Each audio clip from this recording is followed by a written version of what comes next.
normal, usual business on our phones. That's exactly what we continue doing.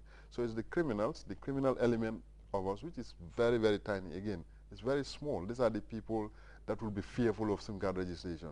Because it means, you know, once you say identify, you know, it's only the criminals that will be afraid because they operate better under the dark and under the confusion and the cloudy situations where they can do whatever they want to do in terms of harming or hurting or infringing on people's rights and spaces. Like you said, your fundamental right, which you might have as much as everybody else, that you might be calling or the person might be calling have. So it's something that is universal that cannot be, they're not mutually exclusive, so to speak. That what you have as a right is what the other person has as a right. So in order to protect that, we all need to be responsible and have our own SIM cards, which is going to be registered to us, and know that we are going to use it for the purpose that we say we are going to use it for. If it's going to be surfing the internet, by all means, we can do that. If it's going to be calling and using it as a link between us and our relatives in the province, by all means. Business, by all means. It's not restricted, and it's not going to, nobody's looking into us how you are using it. If you're using it responsibly, how that responsibility then is with you. That's why we say you can even register people, but the responsibility is on you. The onus is on you to say that if I register Malik Jones, Malik has to be a good friend of mine for me to trust Malik to say, okay, I can register you, and I know you'll use a phone responsibly. But I would not go and register somebody who I just met in the street.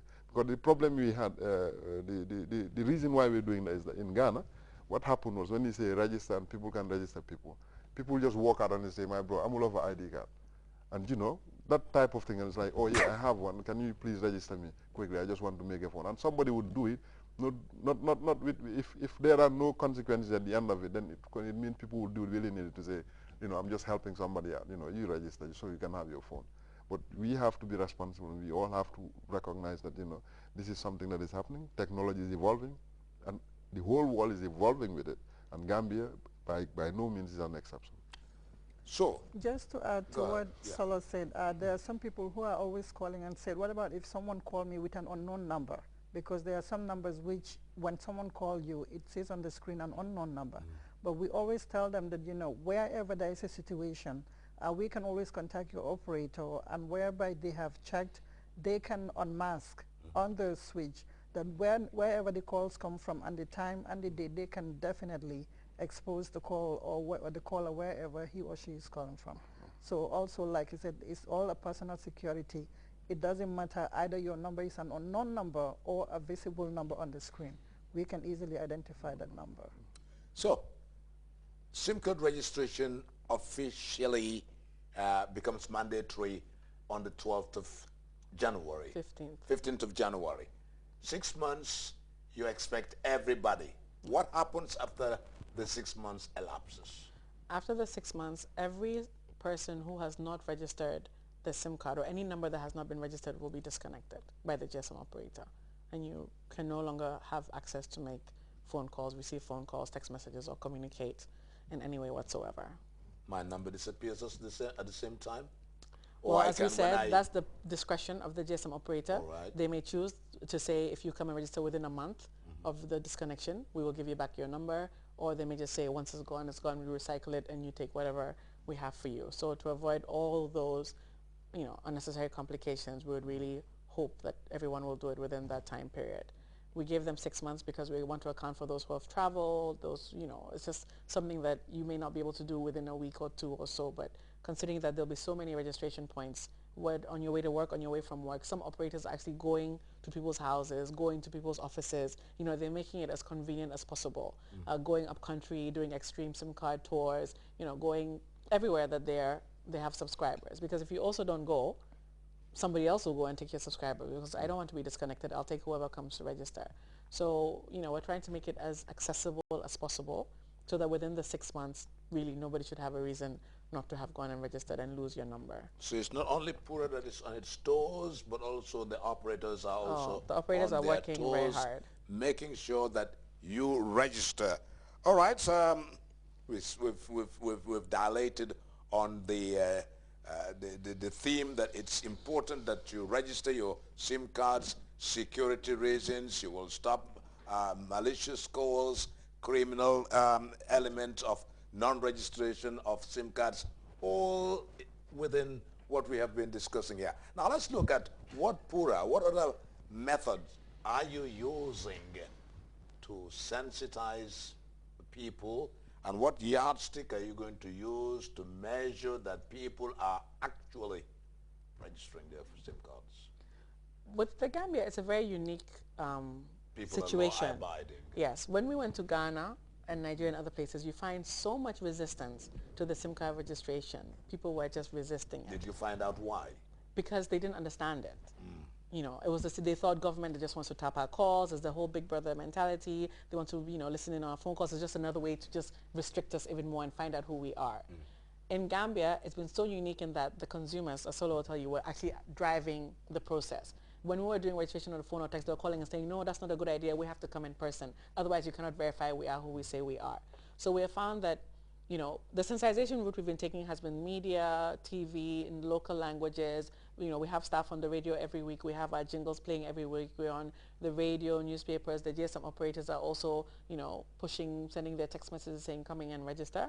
So that's been, because we've realized that without sensitization, the project cannot succeed. You cannot force people to do what they don't understand or what they don't want to do. So when you mentioned earlier that only criminals are afraid of SIM card registration, a lot of people were afraid of it until they understood why we're doing it and the advantages that they have to doing it. So, you know, initially it wasn't just the criminals who were afraid of SIM card registration. A lot of people were afraid.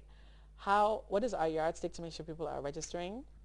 Like we said, we find that even before the mandatory date, so many people have gone to register. We've had thousands of details that we've already started verifying from the GSM operators. People are going on their own free will.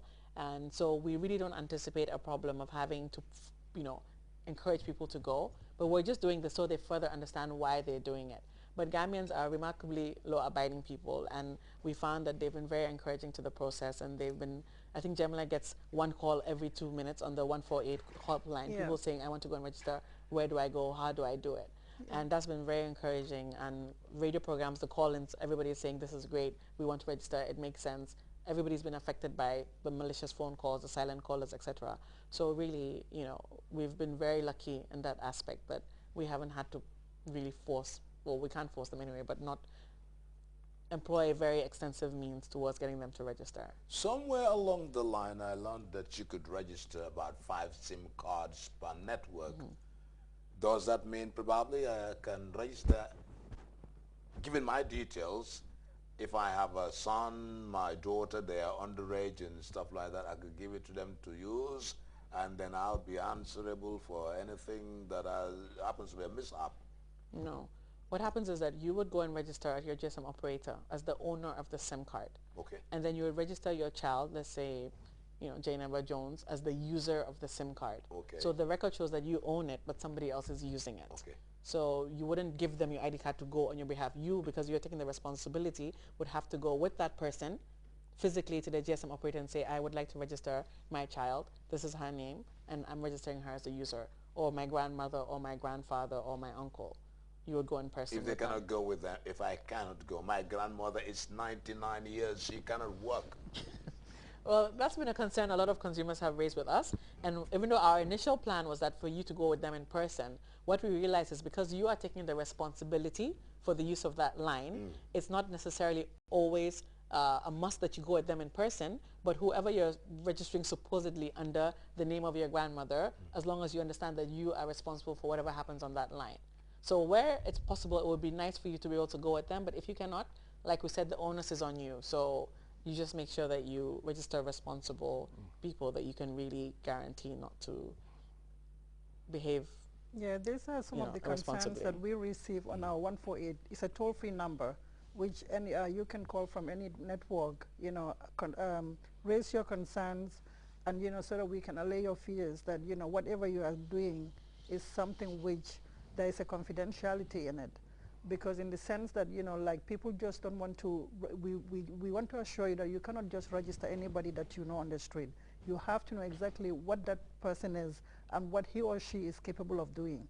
Because you don't want to register somebody whereby at the end of the day, when there is something happening to that particular SIM card, it's going to come back and haunt you. So it's always very important, and we encourage people to call our 148 toll-free number, you know, it opens from